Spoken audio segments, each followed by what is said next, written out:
Hola, buenos días, ¿me escuchan? Hola, profe, sí se Profe, escucha. buen día. Buenos días. Am, bueno, les doy la bienvenida a la clase de hoy. Vamos a hacer un par de ejercicios de certamen, del último certamen que me tocó aplicar en el curso, eso es el primer semestre de 2019. Este certamen tenía tres partes, ustedes tienen las tres partes con una pauta que les envié ayer, me refiero a tres partes a tres preguntas. Ah, voy a intentar hacer dos de ellas. La tercera no la voy a hacer, me refiero a que voy a intentar hacer la primera y la tercera. La segunda no la voy a hacer, puesto que es muy parecida, no es igual, ojo, a- al que está en la evaluación que está en el aula, en la 5. ¿Ya? Entonces esa parte se la dejo a ustedes para que apliquen su estudio, para que pongan a prueba su estudio y yo los voy a ayudar con esta parte. Ya voy a ir conversando con ustedes acerca de el certamen y cómo uno tiene que enfrentarlo, ¿ya? Por favor, pongan atención más al procedimiento, más que como les comentaba la otra vez, a las funciones que se utilizan en Excel, ya que la verdad es que lo más relevante, lo que más les puedo entregar yo es como el método que uno debía utilizar para llegar a la conclusión de cómo se resuelve un determinado problema, más que la función que se utiliza en Excel en particular, que me lo pueden preguntar en otro momento con más calma y por supuesto que les puedo responder, ¿ya? Eh, entonces, bueno, dicho eso, ustedes tienen en el aula, yo les subí este punto zip, entonces voy a partir con la pregunta uno, ya que tengo que volver un poco más porque, bueno, si ustedes se dieron cuenta, tiene bastante contexto, ya. Los certámenes de ADI generalmente tienen alto contexto porque la idea es ponerlos en perspectiva de lo que cómo se aplican los conocimientos que ustedes están adquiriendo en la resolución de problemas reales. Ya, esto, por ejemplo, el problema que les voy a mostrar ahora es un problema de un estudiante memorista que yo tuve hace 3 años atrás, que estábamos trabajando con una empresa que vende químicos a las faenas a la industria de obtención de minerales, de beneficios minerales, que utiliza la vía hidrometalúrgica, en particular es una empresa que vende una resina. ¿Ya? Entonces, los datos que ustedes tienen acá más o menos se parecen a los que tenía este estudiante que realizó esta memoria, una memoria súper buena. Y bueno, pero lo que sí es, lo que les estoy mostrando es una de las tantas problemáticas que tuvo que resolver él al momento de llegar a su proyecto de fin de carrera. ¿Ya? Entonces, contexto básicamente habla de que estamos trabajando, vamos a trabajar con la vía hidrometalúrgica para la producción del cobre, ya que está acá en la figura uno.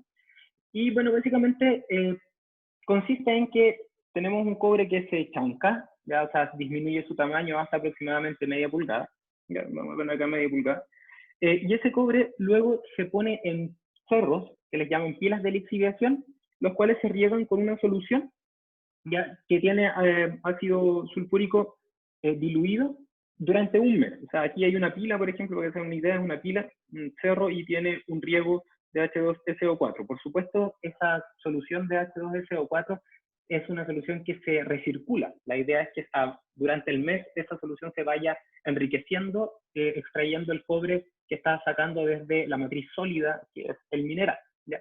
Entonces, la solución rica en cobre, o sea, la solución que sale desde la lixiviación, se le denomina PLS, es un acrónimo de lo que, de tres palabras en inglés, es Pregnant Leaching Solution, o sea, como solución de lixiviación rica.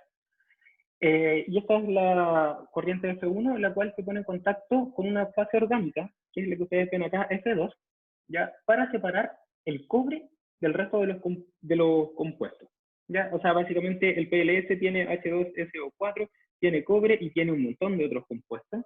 Entonces lo que hacemos nosotros es ponerlo en contacto con una fase orgánica, que se llaman resinas, de extracción, las cuales son ávidas en cobre, y lo que hacen es entonces tomar el cobre que estaba en la fase acuosa y lo transfieren a esta fase orgánica. ¿Ya? Y esta fase orgánica que está acá, que sale de la etapa de extracción, pasa por una etapa de reextracción, donde lo que se hace es descargar las resinas, ¿ya? descargar la resina utilizando entonces ácido sulfúrico, H2SO4 concentrado, porque si es que la resina se pone en contacto con ácido sulfúrico concentrado, entrega el cobre que liberó. Entonces, básicamente, mediante este procedimiento que está entre la extracción y la reextracción, lo que se hace es concentrar el cobre mediante un traspaso de acuoso orgánico y después de orgánico a acuoso derivado. Y este cobre que viene acá, que tiene un H2SO4 concentrado y fundamentalmente cobre, se pone en unas bateas donde se le aplica una determinada densidad de corriente y entonces se produce una migración por fenómenos electroquímicos hacia una de los polos de donde se le está aplicando la corriente y entonces se produce un cobre que tiene un 99.99% de pureza. Ya es una placa aquí, que es como de 1 metro cuadrado y que es la que luego se vende. ¿Ya? Entonces todo este procedimiento es válido para aquellas mineralogías, aquellas como compuestos que vienen desde la mina que tienen oxígeno más que azufre, ya son compuestos que son cobre oxidado, no sulfurado, ¿ya?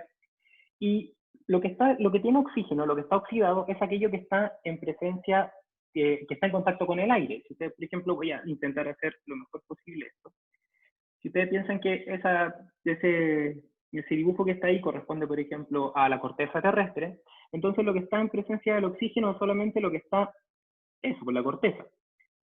Y entonces el cobre oxidado que nosotros debiésemos encontrar se encuentra ahí, o sea, justo en contacto con el oxígeno. O sea, todo este procedimiento es válido para el cobre que está en la corteza.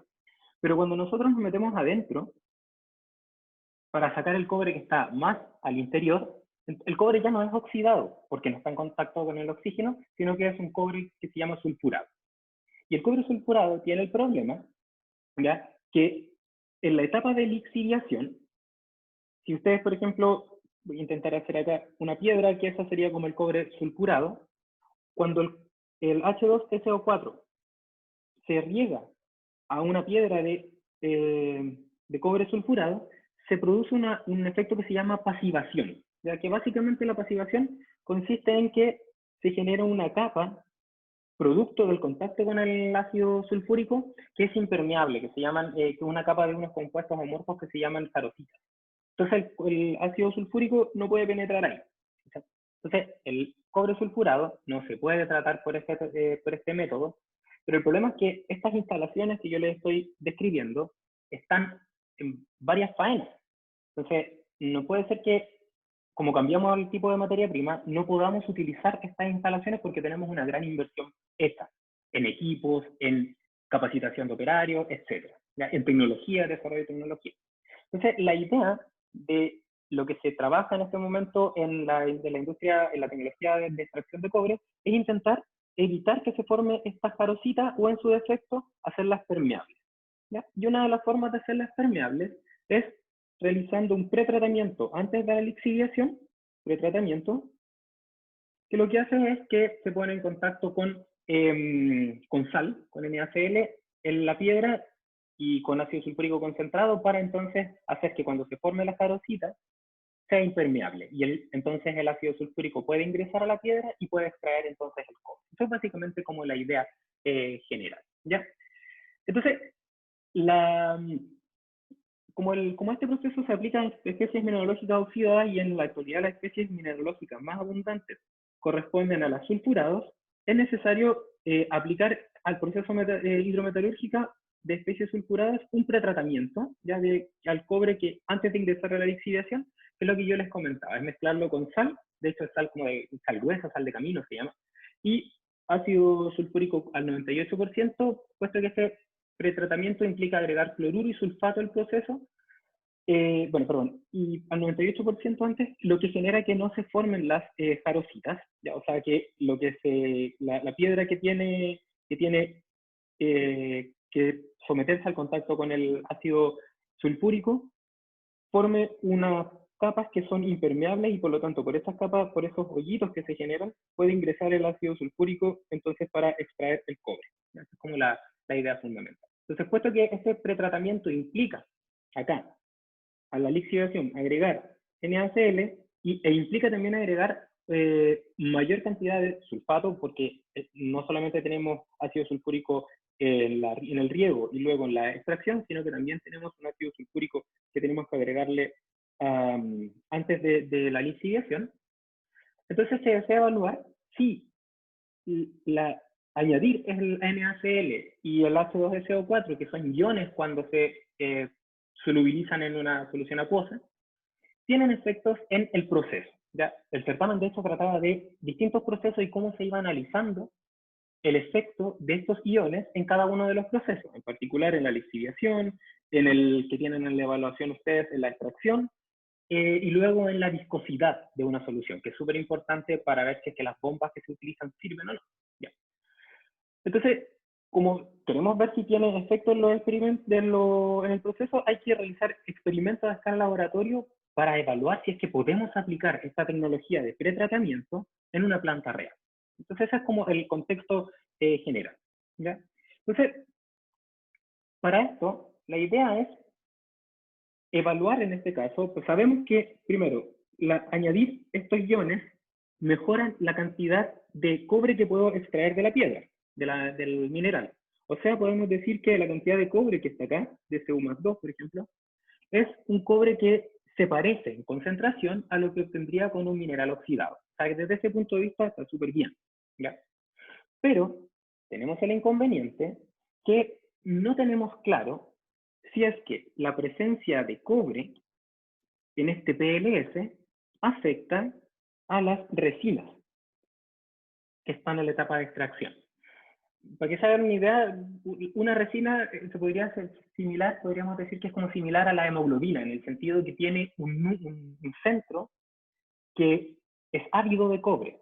Entonces, la idea es que ese centro que es ávido de cobre, al igual que, por ejemplo, la hemoglobina, que tiene en el núcleo una parte que es ávida de oxígeno, que toma el oxígeno, que tiene afinidad por el oxígeno, la idea es que si tenemos, imagínense una resina, que voy a intentar ejemplificarla, no sé, imagínense que es un líquido que tiene ahí, ¿ya? Y ese líquido tiene una molécula en particular que tiene una determinada característica, y esa molécula en particular que tiene una determinada característica, tiene un sitio activo, ¿ya? Y ese sitio activo es donde se pega el cobre, ¿ya? El cobre más 2. Entonces, si es que tenemos un cobre más 2 en una solución, la resina funciona de determinada forma. Pero si es que tenemos aparte, por ejemplo, iones cloruro o iones sodio, y tenemos también el H2SO4 que va dando vueltas en mayor cantidad, el hidrógeno y el ion sulfato, SO4-2, entonces no sabemos si es que la resina va a tener la misma afinidad por ese cobre. Entonces, toda esta parte de la evaluación se trata justamente de eso. ¿Ya? Entonces, para eso, queremos identificar si es que hay efecto entonces en la extracción del cobre con respecto a, en la resina, perdón, respecto a la cantidad de cloruro que existe. Entonces, vamos a hacer un ensayo. Y el ensayo de laboratorio, que de hecho hizo el compañero que les comentaba, para evaluar el efecto de los iones cloruro y sulfato en las etapas de extracción y reextracción, se denominan isotermos de extracción y reextracción. Él trabajó con muchas isotermas de extracción y reextracción, estuvo como 6 meses haciendo experimentos. ¿Ya? Y para obtener estas isotermas, el procedimiento regular es el siguiente. En la primera etapa, en la etapa 1, dice que se pone en un embudo de decantación. Si ustedes se acuerdan de química, un embudo de decantación es como algo así. Vamos a intentar hacerlo, algo así. ¿Ya? Se pone en contacto la solución acuosa, vamos a poner acá acuosa, que sería el PLS, ¿ya? Con una determinada cantidad de orgánico. Imaginémonos, por ejemplo, que aquí hay un orgánico, que es donde está la resina. El O va a ser la resina y el A corresponde al acuoso, donde está el cobre, porque el acuoso es el PLS. ¿Ya? En una determinada proporción. Esa proporción se denomina OA, así se llama. O sea, por ejemplo, si es que le pongo en relación 1 a 1, entonces OA es 1 a 1, perdón, 1 a 1. Y así sucesivamente. Y ambas fases tienen una concentración de cobre conocida, porque vamos a hacer un estudio de cómo se transfiere el cobre entre las fases. ¿Ya? Podemos tener un orgánico que tenga 0 cobre, pero lo más probable es que el orgánico tenga algo de cobre, porque el proceso de reextracción no alcanza a liberar todo el cobre. Entonces probablemente aquí tengo una cantidad de cobre y acá tenemos una cantidad de cobre también. ¿Ya? Cobre, por supuesto, en solución. Entonces, la mezcla, cuando llenamos este embudo o le ponemos la cantidad de acuoso, por ejemplo, que está acá, y de orgánico que está abajo, la mezcla se agita manualmente durante 10 minutos de manera excéntrica. ¿Qué significa de manera excéntrica? Que se hace que algo así como que la punta de este embudo sigue un recorrido que es como un círculo. ¿Ya? Y eso se hace durante 10 minutos y se hace manualmente. Ese es el procedimiento estandarizado que hay para identificar la transferencia, para hacer esta isoterma de extracción y reextracción. ¿Ya? Entonces, cuando termina la agitación, después de 10 minutos, o sea, tenemos que agitar mediante este procedimiento en ese círculo durante 10 minutos, y a continuación se deja decantar el embudo, se separan las fases. Entonces aquí el cobre va a transferirse por efectos de la energía que le estoy agregando, fenómenos de transferencia de materia, ¿ya? Y básicamente esperamos luego que decante y finalmente lo que se hace es que se saca la fase más pesada por abajo y después que se termine de sacar la fase más pesada, se saca la fase más liviana también por abajo, como lo que se hace habitualmente cuando se saca la solución de un embudo de decantación. ¿Ya? Y con las dos fases, entonces después de 10 minutos tenemos una fase acuosa y una fase orgánica que están cargadas en cobre, con cantidad de cobre distinta a la que tenían a tiempo cero, porque se produjo esta transferencia de cobre. Se anotan la cantidad de cobre que hay en cada una de las fases y a partir de eso se calcula cuánto cobre se extrajo. ¿Ya? Si estamos hablando en la etapa de extracción, o sea, de acuoso a orgánico, nos interesa saber cuánto cobre se pasa desde el acuoso hasta el orgánico. Y si estamos en la etapa de reextracción, nos interesa saber cuánto cobre se traspasó desde el orgánico hasta el acuoso. ¿Ya? Cuando trabajamos con extracción, el acuoso tiene mayor concentración y cuando trabajamos con reextracción, el orgánico tiene mayor concentración para que el potencial de concentración vaya en el sentido de la transferencia de materia que nosotros queremos. ¿Ya? Y se repite este procedimiento de 1 hasta 3 para distintas razones de orgánico y acuoso, ¿ya? Porque si nosotros estamos trabajando con un mineral nuevo, lo que hay que hacer es identificar cuál es la mejor condición operacional que es equivalente a decir cuánto porcentaje de orgánico tengo que agregar respecto al acuoso. Y entonces, cuando uno pone a punto la extracción de un nuevo mineral, por ejemplo, como estamos hablando de un mineral sulfurado que tiene aparte cloruro y sulfato, entonces tenemos que hacer un procedimiento de estudio de cómo afecta la proporción de acuoso a orgánico a la transferencia. ¿Ya? Entonces, el problema de todo esto que teníamos con su compañero se llama Cristóbal y está trabajando en este momento en una ingeniería, no recuerdo ahora bien, se planificaron, de hecho lo hicimos más de 750 experimentos. Entonces, 750 experimentos moviendo este equipo excéntricamente durante 10 minutos es un trabajo titánico que no podíamos realizar en el tiempo que correspondía. Entonces, propusimos una metodología que permitiese automatizar el método de agitación, ¿ya? Del paso 2, o sea, D. Y en vez de que nosotros lo hiciéramos manualmente en un embudo de decantación, la idea era utilizar un agitador magnético. Y la idea es que, si es que queremos utilizar un agitador magnético, tenemos que evaluar si es que los resultados que obtendríamos con la agitación manual son iguales a los que obtendríamos con el agitador magnético. O mejor, dicho de una forma más formal, tenemos que evaluar si es que el tipo de agitación repercute en los resultados que obtengo de transferencia de cobre respecto a haberlos hecho con una agitación manual. ¿Ya? Entonces tenemos una forma de agitar y otra forma de agitar y queremos ver si esa forma de agitar afecta a los resultados de transferencia de cobre que necesito evaluar. Porque si no afectan el tipo de agitación, entonces en vez de hacer 750 experimentos de manera manual, los puedo hacer de manera automática y puedo hacer el mismo procedimiento, pero ahora con una metodología que es más eficiente, ¿ya? Entonces, para identificar si una técnica no genera diferencia respecto a otra técnica, utilizamos un procedimiento que se llama validación, ¿ya? Y la validación es equivalente a demostrar si el método de agitación, mecánico o manual, no produce diferencia en los resultados obtenidos al final del experimento para, fíjense, distintas razones de orgánico y acuoso, porque estamos trabajando con distintas razones, ¿ya? Y bueno, puesto que se ha estudiado que el tiempo de agitación del sistema mecánico puede influir en los resultados, porque podríamos decir, podríamos probar agitación manual o mecánica, ambos a 10 minutos, pero eso podría generar podríamos llegar a la conclusión de que no se obtienen los mismos resultados.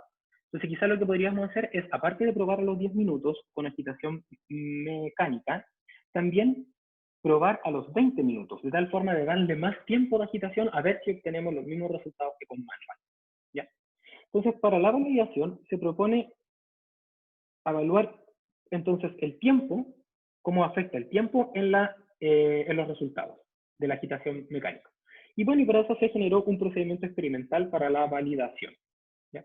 Y el procedimiento experimental para la validación corresponde a lo siguiente. Aquí tienen que poner mucho ojo porque lo más relevante de eso, de la pregunta, está en estos pasos experimentales, ¿ya?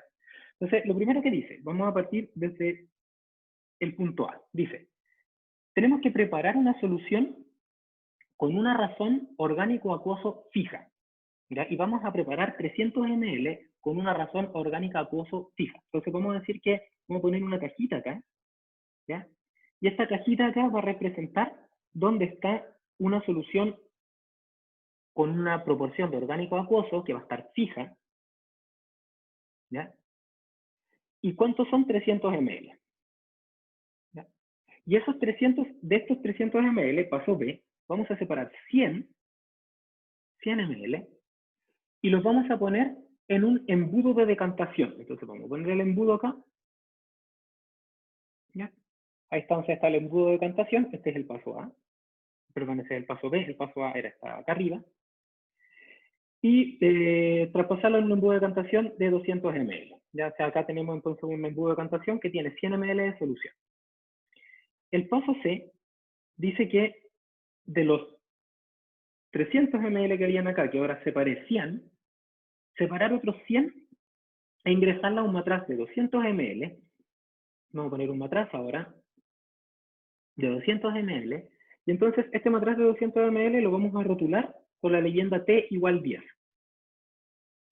Este es el paso C y son 100 ml también. Y el paso D dice algo similar, dice separar 100 ml de la solución de A e ingresarla 100 ml también, por eso preparamos 300, e ingresarla a otro matraz, también de 200 ml, y esa rotularla con, perdón, un T igual a 20.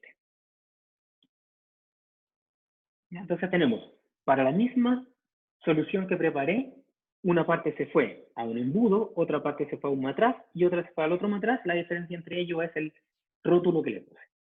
Entonces, lo que viene a continuación en el paso B es agitar manualmente la mezcla que está en el embudo de decantación durante 10 minutos, manual, durante 10 minutos y reposar, ¿ya? Durante 10 minutos.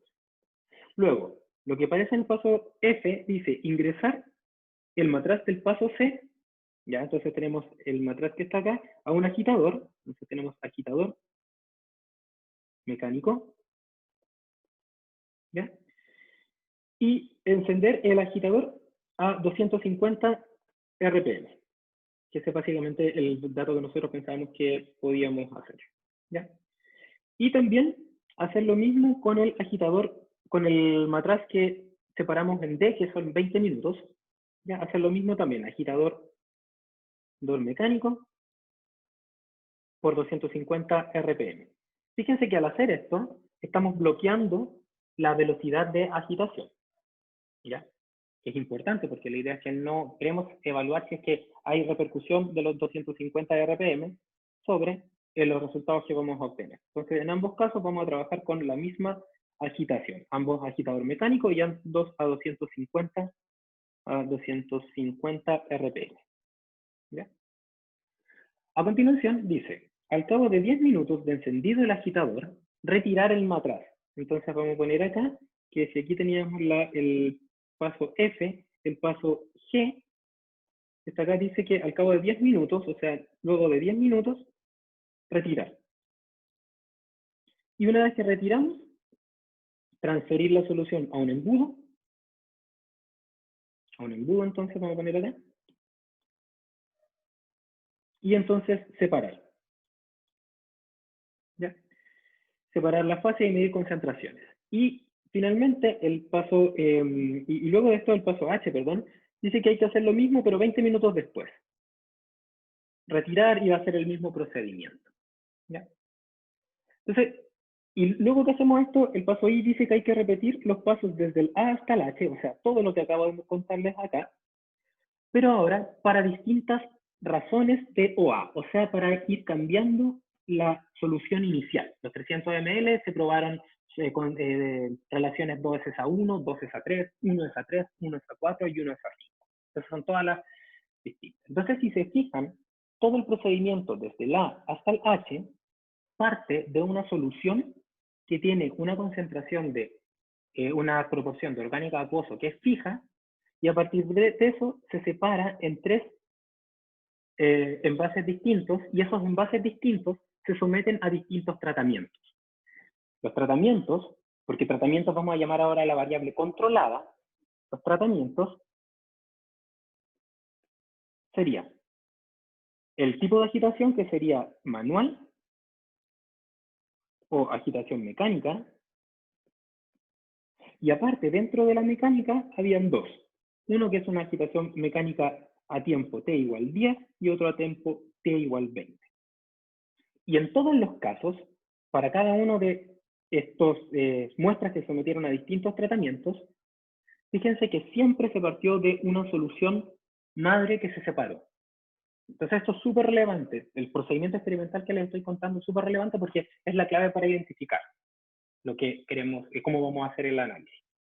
Entonces, a partir de este procedimiento experimental de validación de escrito, la primera pregunta que nos hacen es ¿en qué pasos se debiese incluir la aleatorización? ¿Y cómo lo haría? El segundo es utilizando los datos de la tabla 1, que es el resultado de todos los experimentos. Entonces fíjense que acá para cada solución que estaba en la parte de arriba, se obtienen distintos resultados. Se obtiene, fíjense, cómo quedó, con qué concentración quedó el orgánico, con qué concentración quedó el acuoso, para la agitación mecánica en la fase orgánica y en la fase acuosa. Lo mismo se hizo para 20 minutos, lo mismo parece, perdón, para 20 minutos, o sea, para la misma solución, y para la misma solución también manual. Acá estarían los resultados del embudo, de hecho, de decantación con agitación manual, y acá estarían los matraces, los dos matraces.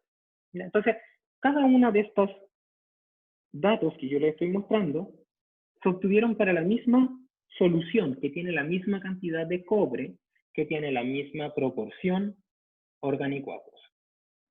Entonces la idea es identificar, dice, propongo y resuelvo un procedimiento de inferencia estadística que permita concluir si es posible utilizar la agitación mecánica para obtener las isotermas de extracción. Recordando que va a ser posible utilizar el método de agitación mecánica si y solo si no se observen diferencias respecto a la agitación manual, ya, porque esa es lo que aparece en el contexto. Entonces, si es posible utilizar la agitación mecánica, básicamente es identificar si es que hay diferencias en las concentraciones de cobre, en el orgánico y en el acuoso, si hay diferencias en la concentración de cobre en el orgánico y el acuoso, con los distintos tratamientos. ¿Cuáles eran los tratamientos? Era agitación, tipo de agitación y tiempo. Ya, esos eran los tratamientos que íbamos a probar. ¿Ya? Y la idea es inferir de los resultados y después, a partir de los resultados obtenidos, qué tiempo recomendaría utilizar con el método de agitación mecánica. ¿Ya? Entonces, la primera parte, que habla acerca de para el procedimiento experimental de validación de escrito, en qué paso se debiese incluir la aleatorización.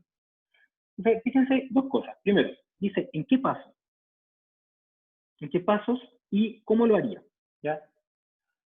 En la pauta que ustedes tienen hay una propuesta y dice, en particular, en el paso I, dice repetir los pasos desde A hasta H con distintas razones de OA. Podríamos incluir la aleatorización definiendo de manera aleatoria el orden en el cual se van a probar las distintas razones. ¿Cómo lo podría hacer? Tirando una moneda, poniéndole un número aleatorio, etc. Ahí hay una opción. Fíjense que cuando yo hago eso, lo que estoy diciendo es, en el paso tanto, el paso I, vamos a aleatorizar el orden de los experimentos que se van a llevar a cabo con distintas razones orgánico-acuoso, y lo vamos a hacer utilizando un procedimiento que consiste en asignar un número aleatorio y ordenar de manera decreciente. Respondimos a la pregunta porque dijimos el paso y dijimos cómo lo vamos a hacer. ¿Ya? Otra opción que se podría hacer, por ejemplo, porque no era la única, yo podría decir, podemos aleatorizar aparte los pasos B, C y D, de no siempre seguirlo de la misma forma, no siempre poner, primero sacar para el budo de decantación, después sacar para el matraz de tiempo 10 y después sacar para el tiempo 20. Quizás acá también podríamos agregar aleatorización, utilizando entonces en los pasos B, C y D la asignación de un número aleatorio que me va a indicar el orden en el cual voy a sacar las soluciones de esta solución madre. ¿Ya? Distintas opciones que lo que buscan es aleatorizar. ¿Ya? Cuando hacemos el análisis del experimento tenemos que bloquear las variables, o tenemos que ser capaces de identificar, qué variables están bloqueadas. Fíjense que bloqueamos la relación orgánico-acuoso para los distintos tratamientos. Fíjense que bloqueamos también la velocidad de agitación, que puede influir en los resultados, y fíjense que también bloqueamos, por ejemplo, que no aparece acá, pero podríamos analizar eso, el tipo de la persona que se encarga de los análisis, el laboratorio, perdón, que se encarga de los análisis, etc. ¿Ya? Entonces, básicamente, en la pauta dice, en el paso I, y por ejemplo, asignando un número aleatorio al orden de cómo vamos a hacer los experimentos con las determinadas proporciones. ¿Ya? Dicho eso, que se necesita haber leído el procedimiento experimental y haberlo entendido, lo que podemos hacer ahora es pasar a la parte 2, que también tiene mucho que ver con la descripción del experimento.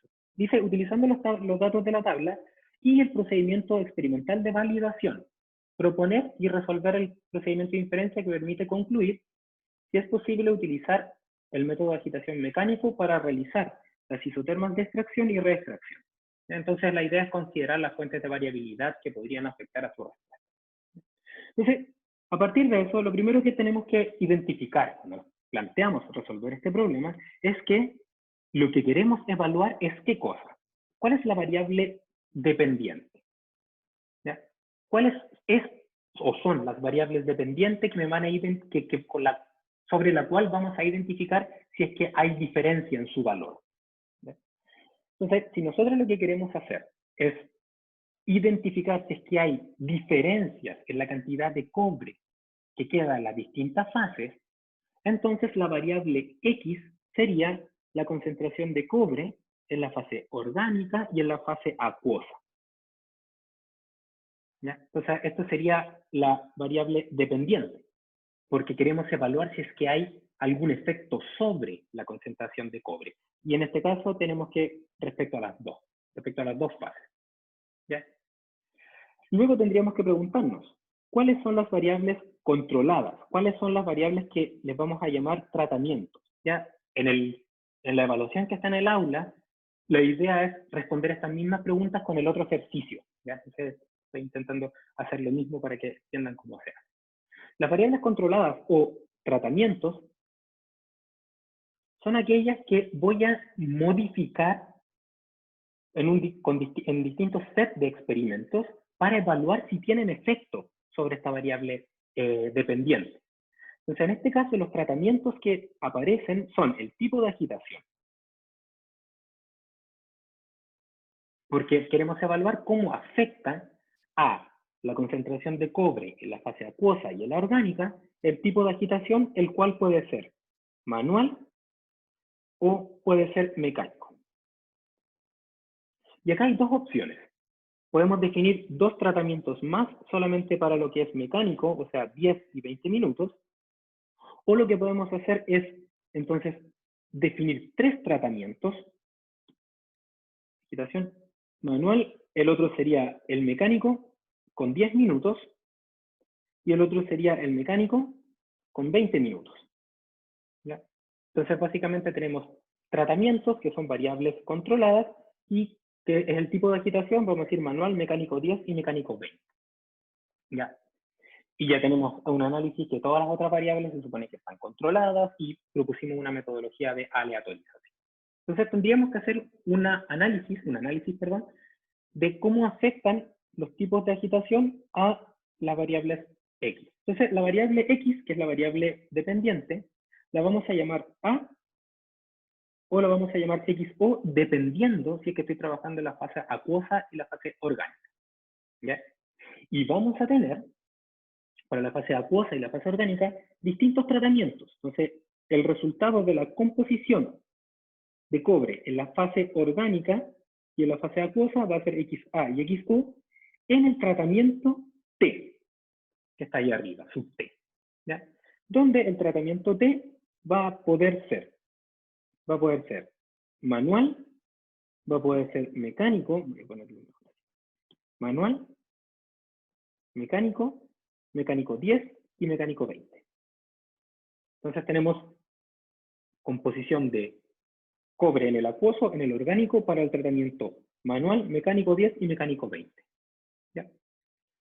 Y lo que queremos nosotros hacer es evaluar si es que el tipo de agitación tiene efecto con respecto al manual. Entonces vamos a definir que lo que queremos analizar es si es que hay diferencias entre las composiciones. Fíjense, diferencia entre las composiciones. Entonces voy a tener para el acuoso con el tratamiento, por ejemplo, manual y la composición en el acuoso, pero ahora con el tratamiento mecánico 10.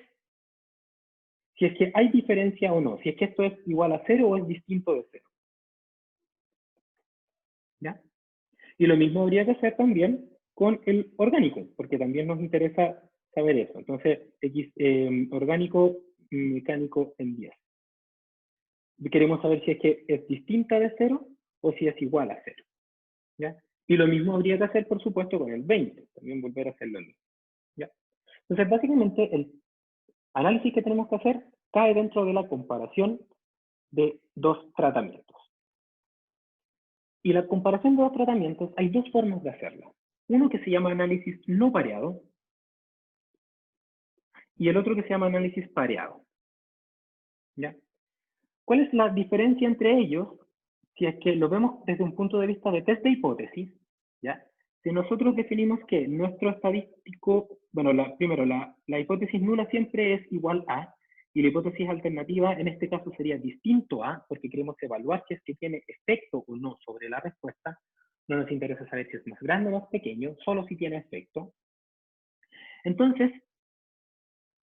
queremos saber si es que la diferencia es igual a 0 o es distinta de 0. Entonces, si es que estamos trabajando con un test no pareado, ¿ya?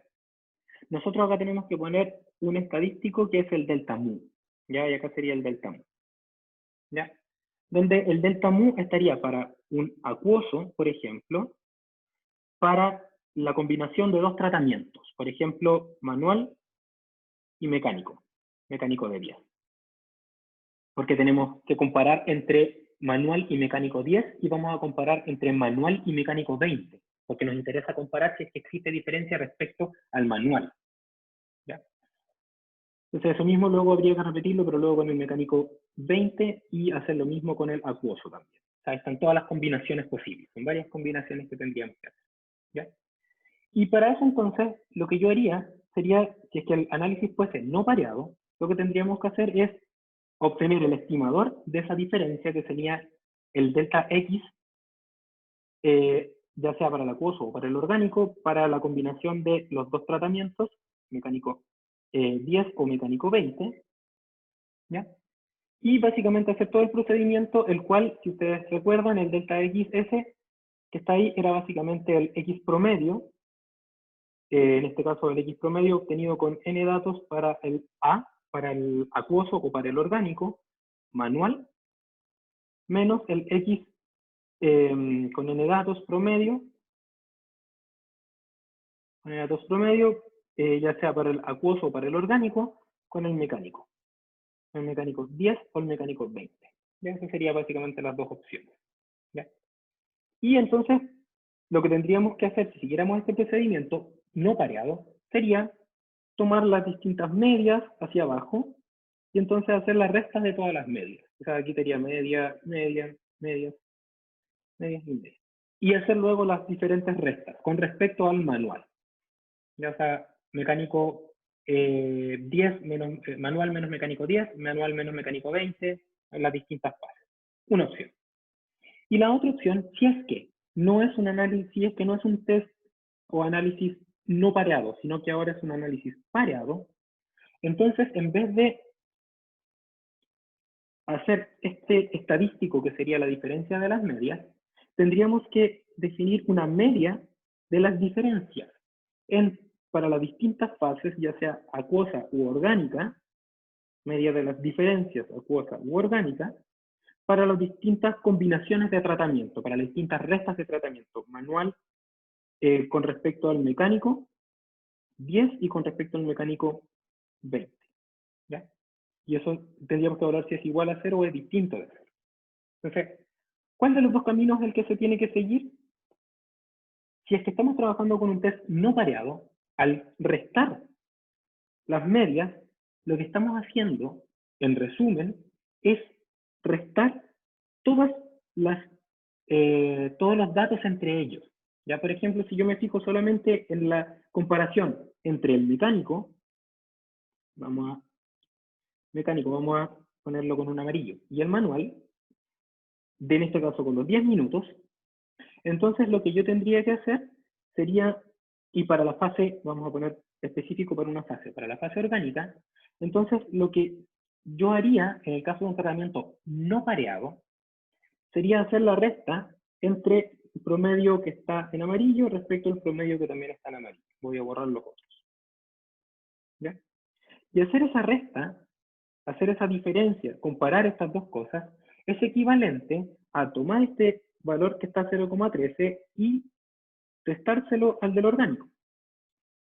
El 0,85 restárselo también al 0,77 y así sucesivamente con todos los datos que vamos obteniendo.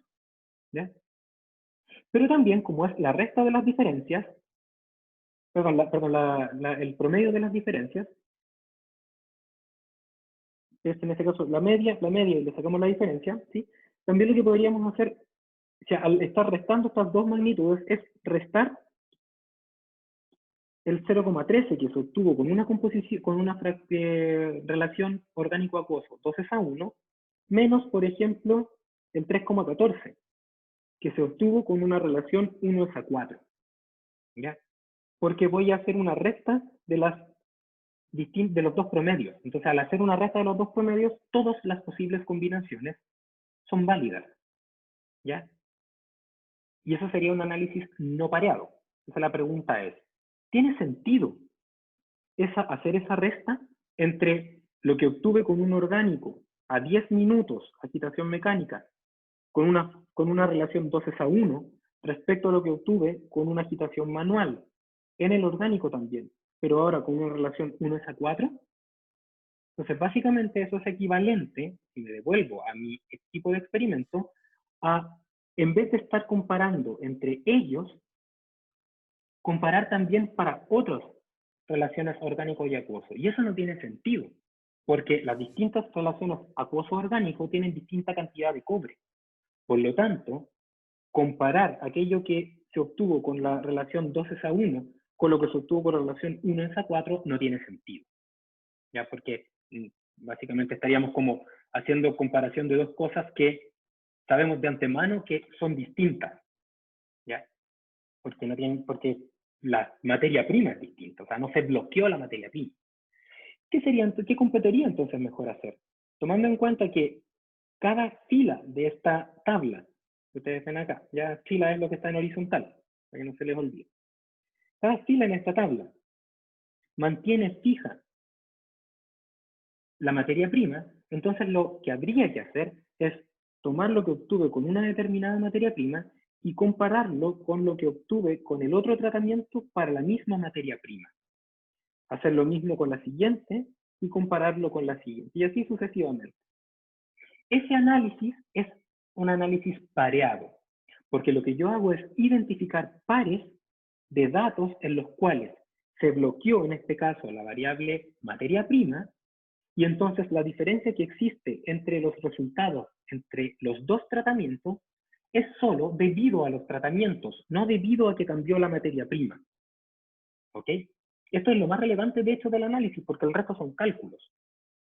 ¿Ya? Entonces, el análisis que compete sería un análisis pareado, ¿ya? Donde tendríamos que evaluar la media de las diferencias obtenidas al momento de restar el valor de lo obtenido, ya sea en el acuoso o en el orgánico, para el tratamiento manual, menos lo que obtuve en el acuoso y después en el orgánico. Ya, el orden da un poco igual cuál vamos a hacer primero, lo importante es que tenemos que bloquear también acuoso, acuoso u orgánico, orgánico. Con respecto al mecánico 10 y con respecto después al mecánico 20. Y entonces generar una nueva variable que le vamos a llamar D de diferencia, ya sea para el acuoso o para el orgánico, entre el manual y el mecánico 10 o el mecánico 20. Y una vez que decidimos hacer esto y calculamos entonces todas las diferencias, lo que tendríamos que hacer sería calcular un promedio, ya sea para el primero para el acuoso y después para el orgánico, y eso entonces sería el estimador muestral de esta variable poblacional. ¿Ok? Y lo que competiría hacer luego es un test de hipótesis o un intervalo de confianza, donde básicamente si usamos un test de hipótesis, el T0 que nos estaría dando sería el valor de la diferencia menos 0, porque estamos comparándolo con 0, dividido por el S de la diferencia, promedio. Y el análisis habría que hacerlo así, para las diferencias, todo el análisis, ¿ya? Y eso es lo que sería un análisis pareado. Y si lo hacemos por intervalos de confianza, entonces el intervalo de confianza que debiésemos usar, como estamos trabajando con un test de dos lados, porque vamos a evaluar si son distintos, el intervalo de confianza sería el de dos lados. Mudé para la diferencia, tanto para el acuoso como para el orgánico, diferencia entre manual y mecánico 10 o mecánico 20, sería la diferencia promedio, que es el estimador de S, más menos el S de la diferencia, multiplicado por el T de 1 menos alfa medio grados de libertad. ¿Ya? Y hasta ahora no he hecho ningún cálculo porque los cálculos en este momento ya son accesorios. O sea, hay que calcular promedios, diferencias, y no hay mucho más que hacer. Lo relevante es entender por qué yo tengo que utilizar un análisis pareado y no un análisis no pareado, porque en este caso, recuerden, un análisis no pareado sería equivalente a hacer restas con distintas materias primas. Y eso es añadir más variabilidad al sistema y obtener entonces resultados que no necesariamente son los correctos. ¿Ya? Voy a compartirles ahora mi Excel, hacerlo un poco, para mostrarles lo que quería, la parte como más de cálculo. Pues mientras tienen dudas, Sí, profe, yo, dime. respecto como al procedimiento, es que igual, o sea, la diferencia entre el análisis no pareado es que se toman todos los datos y de ahí se sacan los promedios, ¿cierto? La diferencia entre el análisis no pareado, ¿de cálculo te refieres tú? O sea, sí, o sea, es que el análisis no pareado sería como compararlos como entre toda una columna con toda otra columna. Así es, todas las filas de una columna con todas las filas de la otra columna, sí. Eso es una súper buena forma de entenderlo, sí. Pero claro, pareado, entonces tendría como que sacar todo el promedio de una columna y compararlo con todo el promedio de otra columna. y eso es Así es, como... justamente. Y ese sería, porque claro, cuando nosotros hacemos eso, Nicolás, cuando nosotros sacamos, por ejemplo, el promedio del orgánico, sacamos el promedio del orgánico con manual, por ejemplo, los dos que están, orgánico y orgánico que están acá, saco el promedio de los dos y hago la resta. Esa resta es equivalente a haber hecho haber restado las primeras filas de la columna 1, por ejemplo, con la primera, segunda, tercera, cuarta y quinta fila de la columna que está acá, ¿cachai? Del orgánico. Ya. Y luego tomar el 0,85 y volver a hacer lo mismo. Menos 0,13, menos 0,77, menos 2,38. Hacer todas las posibles combinaciones. Y eso es equivalente a sacar promedio y luego restar. Eso sería un análisis no pareado. ¿Ya? Ya. Y el análisis no pareado, de hecho, Nicolás, tiene los grados de libertad del análisis no pareado, es la suma de los grados de libertad de cada columna. ¿Cachai? ¿Por qué? Porque como puedo hacer la combinación de todos los datos, aumenta mi número de grados de libertad, porque tengo más relaciones que puedo sacar, más restas que puedo sacar. ¿Cachai? En cambio, el análisis pareado no. ¿Por qué? Porque el análisis pareado lo que dice es, como no puedo restar lo que obtuve con una materia prima 2:1 con lo que obtuve con una materia prima de 1:3, solamente puedo hacerlo manteniendo fija la materia prima. Entonces los grados de libertad que voy a obtener son simplemente los grados de libertad relacionados con las diferencias que pude calcular que sí tienen sentido físico, ¿cachai? ¿Sí? Sí. Vale, Y súper. otra cosa, profe, Dime. el objetivo del experimento era como optimizar el proceso de En este caso, agitación, ¿o no? Nicolás, en este caso, el objetivo del experimento que estábamos intentando es que hay dos procedimientos experimentales que aparecen en el certamen, ¿ya? El primero es un procedimiento experimental que se muestra como contexto en el cual se utiliza para obtener estas isotermas de extracción. O sea, ver cuál es la mejor combinación orgánico-acuoso que maximiza la extracción o la reextracción del cobre, ¿cachai? O sea, esa variable es la que uno Sí. estudia. Pero para hacer eso se necesita agitar manualmente, ¿cachai? Eso es lo que decía, que el protocolo, si buscáis el protocolo, es ese, ¿cachai? El protocolo que utilizan las empresas que prestan servicio, que te entregan este análisis, es ese, tienen que agitar manualmente. Y con Cristóbal, con el estudiante que yo te comentaba, no podíamos hacer eso porque no íbamos a demorar una vida, porque estábamos haciéndolo entre los dos, ¿cachai? Entonces, decidimos que había que automatizarlo, ese método, pero nosotros no podemos llegar y decir, mira, en vez de agitar manualmente, vamos a agitar mecánicamente, porque el procedimiento dice otra cosa, ¿cachai? Entonces, todos los resultados que yo obtenga no me los va a pescar nadie, ¿cachai? ¿Por qué lo hice? ¿Cachai? Básicamente, ¿por qué se te ocurrió hacer eso si es que no has demostrado que es lo mismo? Entonces, haz un paso previo a simplemente proponer que hay que utilizar agitación mecánica, es demostrar que si yo utilizo agitación mecánica, voy a obtener los mismos resultados que si utilizara agitación manual. Y ese es el propósito del segundo experimento, que es el que estamos analizando. Identificar si Ya. es que cuando yo cambio de agitación, los resultados cambian. ¿Cachai? Para después, en vez de hacer el análisis de encontrar la mejor relación acuoso orgánico agitando manualmente, lo podamos hacer mecánicamente, siempre y cuando lleguemos a la conclusión de que no afecta a los resultados. ¿Cachai? O sea, básicamente Ya. estamos en este momento evaluando si es que en un paso particular de este procedimiento para optimizar la relación acuoso orgánico, podemos incluir agitación mecánica en vez de agitación manual. ¿Cachai? Ya. Dale. Entonces, ¿te queda claro? Sí, profe, gracias. Ya, súper. Entonces, el análisis pareado, cuando trabajamos con análisis pareado, recuerden, la pregunta que hay que responder es si es que tiene sentido restar para tratamientos, para dos tratamientos, por ejemplo, restar entre todos los resultados que se obtuvieron, o es mejor restar con respecto solo a uno, porque cuando resto respecto a otros, estoy añadiendo otras condiciones de operación. ¿Ya? En este caso, y si es que tiene sentido restar todos con todos, entonces es no pareado. Y si es que no tiene sentido restar todos con todos, y es mejor restar uno a uno, entonces es mejor el análisis, entonces no es que es mejor, se tiene que aplicar, perdón, el análisis pareado. ¿Ya?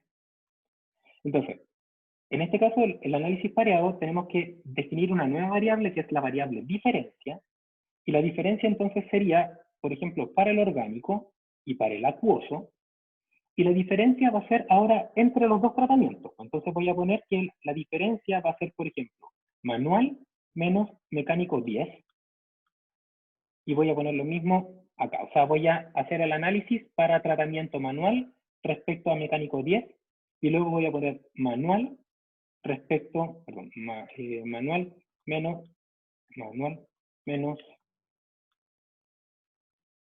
mecánico 20, para también comparar si es que hay relación entre ellos, ¿vale?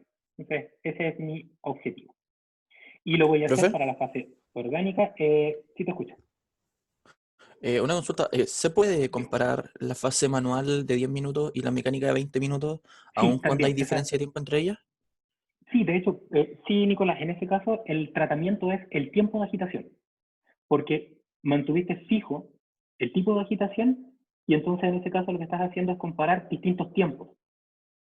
¿Ya? O sea, si es que tú, por ejemplo, hicieras eh, la comparación entre mecánico 10 y mecánico 20, entonces ahí estás definiendo que los dos tratamientos son 10 y 20 minutos.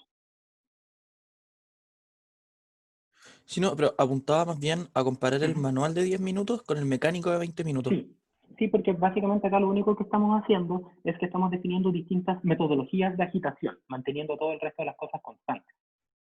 Pero en ese caso podemos tomar ambas variables, o sea, tanto el tipo de agitación como el tiempo de agitación variable en Sí, el mismo experimento, ¿cierto? sí, sí, sí, sí, porque básicamente lo que hago acá es ponerle un título, por ejemplo, que esto va a ser tratamiento A, tratamiento B y tratamiento C, simplemente. ¿Cachai? Porque en los tres casos, lo único que cambia es la metodología de agitación. ¿Cachai? Entonces, si yo, por ejemplo, defino que la metodología de agitación se compone de tipo de agitación y tiempo, entonces sí puedo compararlo entre ellos. Gracias, profe. Ya. Ok, entonces, dicho esto, como les contaba, entonces vamos a hacer este análisis pareado. Ya, y el análisis pareado entonces sería manual menos mecánico para la fase orgánica. Entonces sería el manual orgánico menos el mecánico 10 orgánico. ¿Ya? Para la misma, fíjense, para la misma relación, voy a ponerla, voy a copiar y lo voy a pegar para que no se nos olvide que esto es manteniendo fijo la materia prima, porque por eso vamos a hacer un análisis pareado, ¿ya? Porque vamos a mantener fija la materia prima, ¿ya? Ok, entonces, luego sería, la siguiente variable que vamos a comparar es si es que hay diferencia en la fase acuosa entre los resultados manuales y los, perdón, acuosa entre los resultados manuales y los resultados de agitación mecánico 10. Y lo mismo vamos a hacer, pero ahora, en el orgánico con respecto a la agitación mecánica 20 y en el acuoso entre el manual y la agitación mecánica 20. ¿Ya? Entonces, fíjense que lo que hacemos acá es mantener, cada columna mantiene fija la fase en la cual estamos haciendo las diferencias, y mantiene fija también cada fila la materia prima, y lo que hacemos es hacer las restas entre los distintos tratamientos. ¿Ya? Entonces ahora, bueno, la parte más de, como les decía, de Excel, es algo más como trivial desde el punto de vista del cálculo. Entonces acá tenemos todos los resultados con los cuales vamos a trabajar. ¿Ya? Estas diferencias que están acá son diferencias que hay en gramos por litro entre las distintas tratamientos para cada una de las fases que ahí aparecen. ¿Ya? Y el análisis pareado lo que dice es, hace el análisis, ya sea mediante intervalo de confianza o test de hipótesis, para esta nueva variable diferencia. Entonces, cuando hacemos un test de hipótesis para una variable, tenemos que calcular el promedio, tenemos que calcular la desviación estándar, necesitamos el número de datos, ¿ya? También necesitamos los grados de libertad, por supuesto. Necesitamos el valor de la certeza, el valor de la certeza que vamos a poner acá, la incerteza. Y finalmente, con estos datos podemos calcular el T. O sea, T crítico, vamos a ponerle T crítico. Entonces, acá las cosas son, básicamente, una vez que definimos el test pareado, y definimos estas diferencias, lo que viene a continuación es simplemente trabajar con un test de hipótesis con una sola variable, porque de ahora en adelante hemos decidido que vamos a trabajar con una sola variable. Entonces, sería el promedio de las diferencias. Fíjense que ahora no tengo tantas diferencias, solamente tengo 5 diferencias. ¿Por qué? Porque solamente pude hacer 5 restas. ¿Ya? Vamos a calcular también la desviación estándar, muestral, ¿no es cierto?, entre ellos. ¿Ya? Vamos a calcular el número de datos. Y a partir del número de datos vamos a obtener los grados de libertad. Noten nuevamente que los grados de libertad, como es un test pareado, son equivalentes al número de diferencias que hay. Pero si fuese un test no pareado, entonces los grados de libertad serían la suma de los grados de libertad de cada columna, de cada tratamiento. ¿Ya? Los grados de libertad son el número de datos menos 1, vamos a poner un índice de certeza del 95%, lo que implica una incerteza del 5%. ¿Ya? Y vamos a calcular con esto el valor del T crítico. Y el valor del T crítico sería el inverso de la distribución T para una probabilidad de 1 menos alfa medios con grados de libertad correspondientes a cada uno de los análisis que vamos a hacer. ¿Cuántos análisis vamos a hacer? 4. ¿Por qué 4? Porque tenemos 3 tratamientos. Vamos a comparar entre manual mecánico 20. Ahí hay entonces 2 comparaciones y 2 fases. Por lo tanto, tengo 4 análisis que tengo que hacer. ¿Ve? Y si hacemos un test de hipótesis, calculamos el valor del T0, que sería igual a el promedio menos la diferencia hipotética, que es 0, dividida por el S, vamos a poner dividido por S, partido por raíz del N.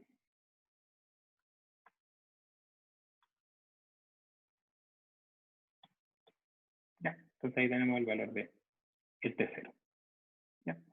Y ahora el análisis, el test de hipótesis lo que dice es tan sencillo como eso. Si es que el T0 está entre el más menos T crítico, entonces no hay razón para dudar de H0.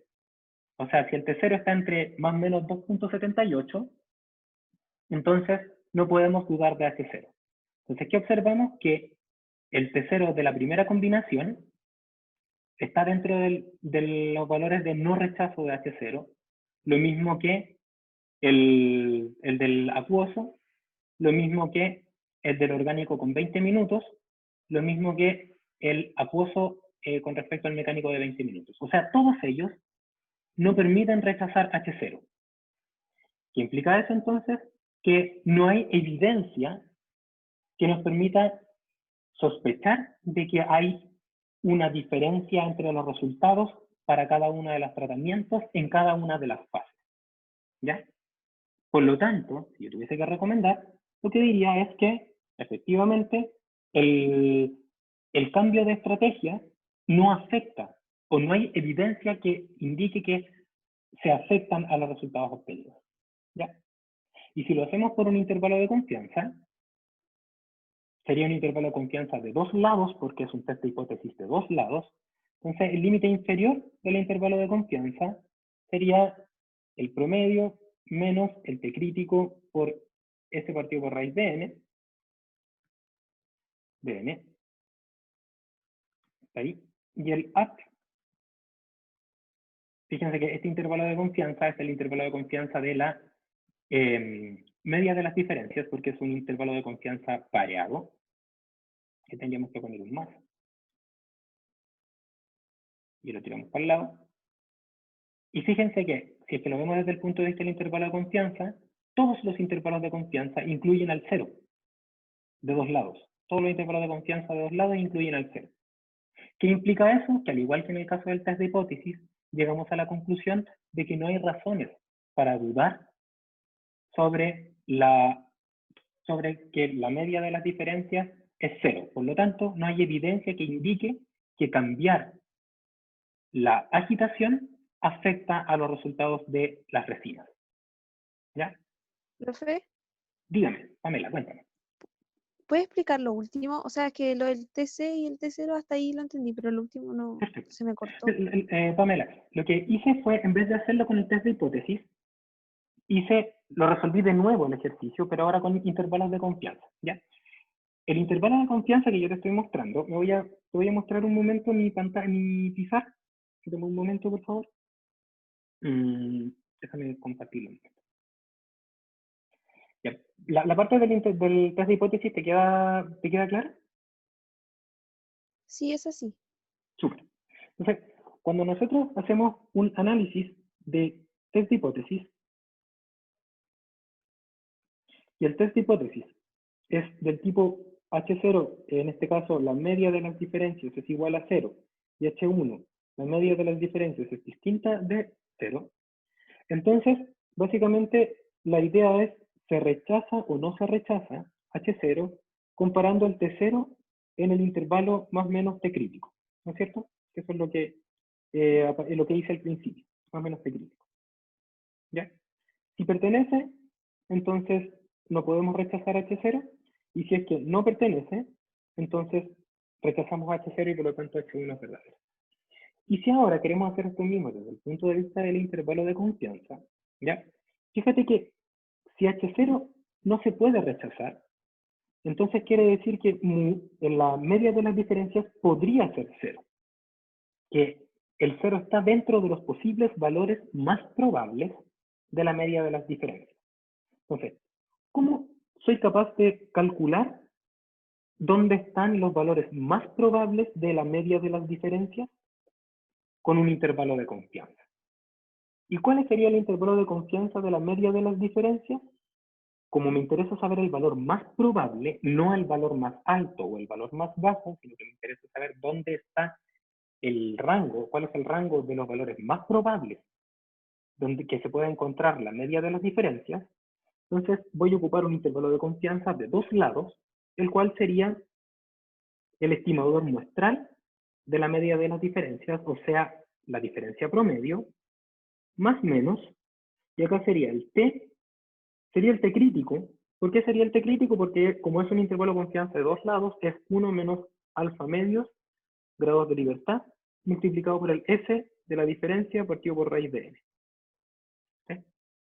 Y este intervalo de confianza que está acá es el que nos dice, desde un determinado índice de certeza, cuál es el límite inferior y superior donde debiésemos encontrar el valor de la media de las diferencias con un determinado índice de certeza. O sea, el lugar donde es más probable encontrar ese valor.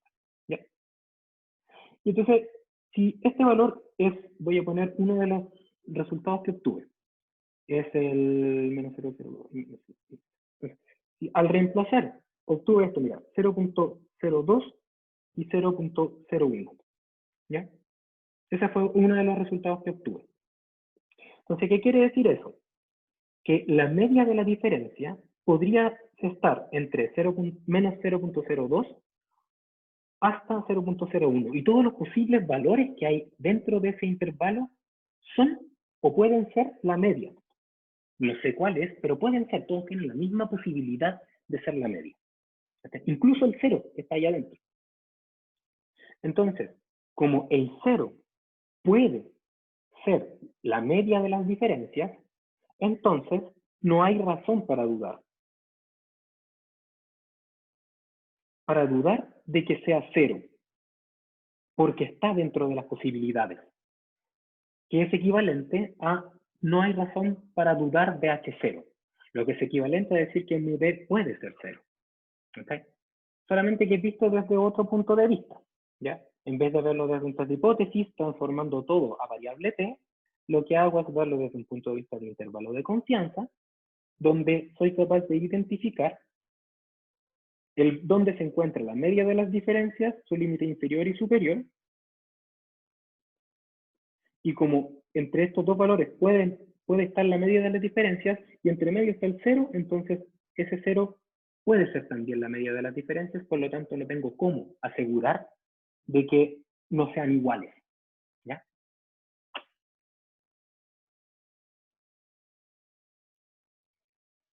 ¿Se entiende? Sí, profe, gracias. de nada. Profe, Y todo esto es dime. como considerando que las diferencias tienen una distribución normal, ¿cierto?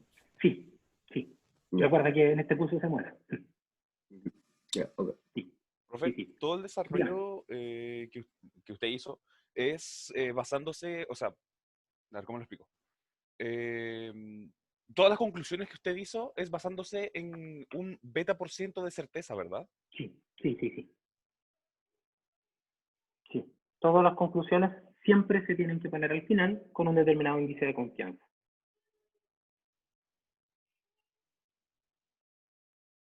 ¿Sí? Ya. Ya, súper. Ya, entonces, con esto voy a responder a la última pregunta de esta parte, del último del enunciado, que dice, se los voy a leer. Ya, y dice, a partir de los resultados obtenidos, ¿qué tiempo recomendaría usar con el método de agitación mecánica? Entonces, primero, independientemente si el resultado que llegan es mediante un test de hipótesis, que está con el T0, o mediante un intervalo de confianza de 2 lados, porque el test de hipótesis es de 2 lados, ustedes tienen que llegar a la conclusión igual, que es básicamente que no hay evidencia que diga que el tipo de agitación, entendiendo como tipo de agitación mecánica 10, mecánica 20 o manual, afecta a los resultados de los experimentos de extracción o reextracción. ¿Ok? Con un 95% de certeza, de acuerdo a lo que, de acuerdo a lo que identifica Ricardo.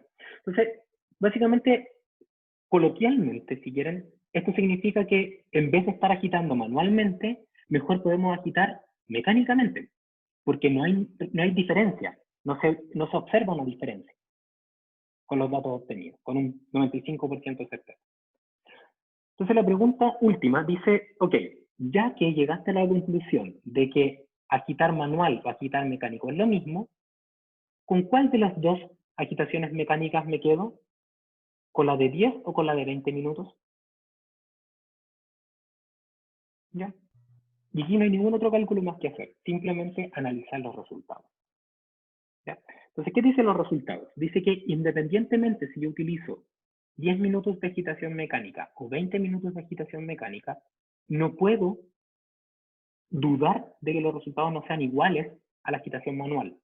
Desde ese punto de vista, entonces, y con el objetivo ingenieril de minimizar el uso de mis recursos, yo debiese proponer usar agitación mecánica con 10 minutos, porque puedo hacer el doble de experimentos para un tiempo fijo. ¿Ok? Entonces, la última pregunta se responde de esa forma, considerando que no existe evidencia de que el tipo de agitación mecánica de 10 minutos o mecánica 20 minutos afecte o entregue resultados distintos a la agitación con respecto a la agitación manual, me quedo con aquello que sea más óptimo desde el punto de vista del uso de los recursos, que en este caso es trabajar con agitación mecánica y 10 minutos. Entonces, validamos el tipo de agitación y entonces de ahora en adelante, lo que me preguntaba Nicolás, en vez de estar utilizando agitación manual para hacer este estudio de cuál es la mejor relación orgánico-acuoso, vamos a trabajar con agitación mecánica 10 minutos. Y cambió el procedimiento ahora porque demostramos experimentalmente e inferimos que lo que estamos proponiendo entrega los mismos resultados que los que obtendríamos con el procedimiento antiguo. Y de hecho eso fue lo que hicimos con Cristóbal. Y ahí se pudo obtener unos resultados mucho más convenientes. ¿Ya? ¿Preguntas? ¿Les queda claro? Profe, Díganme. ya, yo igual cuando nombró la última pregunta, ¿Sí? ya igual pensé en lo de los 10 minutos, pero después mirando ¿Sí? los datos, o sea, yo sé que en un intervalo de confianza, todos los valores que están adentro tienen como La misma la posibilidad posibilidad de de ser el ser la media. promedio, Bien, o la bien, media, perdón. bien. Bien. Y el intervalo de confianza del manual mecánico, 20 minutos, es más estrecho. Igual eso Sí, no dice nada, como que por tiene más supuesto que sí. posibilidades de ser el cero. No, a ver, no. Al respecto, la primera pregunta que tú hiciste sí es cierta y la segunda no. ¿Cuál es la primera que tú hiciste? O sea, el primer comentario también que tú hiciste. el intervalo de confianza es más estrecho, ¿ya? Y la segunda es que eso no implicaría que hay más posibilidades de que el 0 sea la media poblacional. Entonces, efectivamente, sí, el intervalo de confianza que tú observas, ya, espérate, que voy a mostrarles el intervalo de confianza ahora, aquí está, miren. Ahí están los intervalos de confianza. Ustedes los tienen en su pauta, ya los pueden revisar y porfa, les pido que lo revisen. Entonces, mira, Nicolás, lo de que tiene 10 minutos está en rojo y lo que tiene 20 minutos está en azul, ¿ya? Y las fases es línea punteada, es fase acuosa, y línea continua es fase orgánica. Entonces, acá se ve gráficamente lo que tú me comentas. Sí, efectivamente, el intervalo de confianza es más estrecho. Entonces, uno podría, y está bien eso, uno podría decir, mira, ¿sabes qué? Tomando en consideración que el intervalo de confianza es más estrecho, yo podría escoger mejor quedarme con la agitación de 20 minutos. Pero no es porque el 0 tiene más posibilidades de ser la media, porque en todos los casos tiene la misma. Recuerda que al ser una variable continua, la posibilidad de que la diferencia tome un valor es nula. Entonces todos tienen la misma posibilidad de ser la media, incluido el que está arriba, incluido que es el que está abajo, ¿ya? Pero tú tienes un punto que es importante y que es el otro criterio que uno tendría que tomar, que es qué tan dispersos son mis resultados respecto a el método de agitación manual, donde lo que sí observo es que al parecer la dispersión, que está directamente relacionada con el ancho del intervalo de confianza, es más pequeña cuando trabajo con agitación de 20 minutos que cuando trabajo de 10 minutos, ¿ya? Entonces, yo podría decir, tomando en cuenta que como la dispersión es más pequeña, yo me inclinaría por trabajar con 20 minutos de agitación. Pero para demostrar eso, lo que habría que hacer es calcular el intervalo de confianza de la dispersión, de la varianza, no de la media. ¿Cachai? Y demostrar que efectivamente el intervalo de confianza de la varianza con 20 minutos es más pequeña que que el valor de la varianza poblacional con 20 minutos es más pequeño que el valor de la varianza poblacional con 20 minutos. Y para eso, lo que se hace es un test de hipótesis, pero no de media, sino que de varianza. Y esa parte la vemos al final del curso, ¿ya? Porque se ocupa otra distribución, porque las varianzas no tienen distribución normal, se llama distribución chi cuadrado, la distribución que sigue, ya que es una normal elevado al cuadrado, ¿ya? Pero sí, uno podría, y si es que tú pusieras eso, por ejemplo, en el resultado, si sabes que efectivamente yo recomendaría trabajar con 20 minutos porque la dispersión es más pequeña, eso está súper bien. Pero estaría mal si tú dijeras, y esto implica que la media tiene más posibilidades de ser 0, porque no es así. ¿Okay? Sí. Ya. ¿Más preguntas? Ya, miren, entonces estamos casi en el término del tiempo para esta clase. La verdad es que cuando resolvemos este problema, me demoré todo en intentar revisar cada una de las partes que son constitutivas y que espero que revisen para en adelante. ¿Ya? Me voy a volver un momento y les pido que revisen cómo se hace el ejercicio 3 en la pauta que les mandé, por favor. ¿Ya? Y si tienen dudas me las comentan y así las puedo ver la próxima clase, ya que sería la clase del viernes. Ustedes están en este momento en modo estudio y modo preparación del certamen. Utilicen la evaluación que está en el aula. No es más difícil que esto, pero lo que sí hace es obligarlos a hacer este procedimiento que yo les estaba comentando. Entonces, ¿cuál es el procedimiento que tienen que seguir ustedes para enfrentarse al problema? Primero, antes de todo, lean y vuelvan a leer. ¿Ya? Y si tienen duda, vuelvan a leer el enunciado, porque en el enunciado está todo lo necesario para responder el problema. ¿Ya? Cuando lean, hagan dibujos, háganse unos esquemas como los que yo les estoy mostrando. No se queden solamente con subrayar.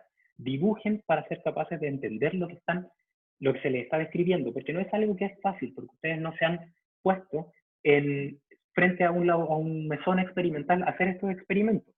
Entonces es difícil tener el dominio de los experimentos Y por lo tanto es necesario hacer esquemas, hacer diagramas que nos permitan ir identificando las fuentes de variabilidad y que nos permitan comprender el experimento.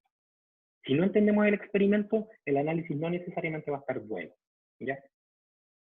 Entonces, cuando hagan la comprensión del experimento, como les decía, hagan estos dibujos y en la descripción del experimento identifiquen cada uno de los pasos utilizando, por ejemplo, un diagrama. Y ese diagrama les va a entregar pistas si es que el análisis que se compete hacer corresponde o no a un análisis pareado. En este caso, fíjense que no de manera arbitraria, sino que intencional, yo subrayé varias veces que todos los experimentos, todos los datos que iba a obtener con los distintos tratamientos, partían de la misma solución que tiene una determinada relación orgánico-acuoso. ¿Ya? Entonces, eso lo que me va a indicar es que compete un análisis pareado o no. ¿Ya? Y finalmente, una vez que tengan todo ese análisis bien, antes de ponerse a calcular, apliquen todo lo que entendieron del procedimiento experimental en lo que ya están estudiando de las clases de teoría que hemos tenido y por supuesto de la ayudantía. ¿Ya? Si observan, este ejercicio es muy parecido probablemente a uno de ayudantía, porque no hay mayor diferencia entre ellos, lo único que va a cambiar es el tipo de procesos que van a tener. ¿Ya? Entonces, estas pautas que les doy les van a servir para poder resolver el problema de manera adecuada. ¿Ya? No es más difícil que esto. ¿Ya? Entonces, todo está basado en identificar si es que el análisis es tipo pareado o no pareado. Y en el caso del otro problema, que les pido que lo revisen de la pauta que les mandé, básicamente la idea es aplicar métodos de estadística multivariable, que igual les voy a mostrar otro ejemplo el próximo viernes, pero si es que tienen dudas con este me lo pueden preguntar. ¿Ya? Entonces, dicho esto, lo tengo que dejar. Espero que les vaya bien. Uy. Chao, chao. Chao, profe, que te vaya bien. Chao, profe. Profe, que Chao. te- Chau, chau.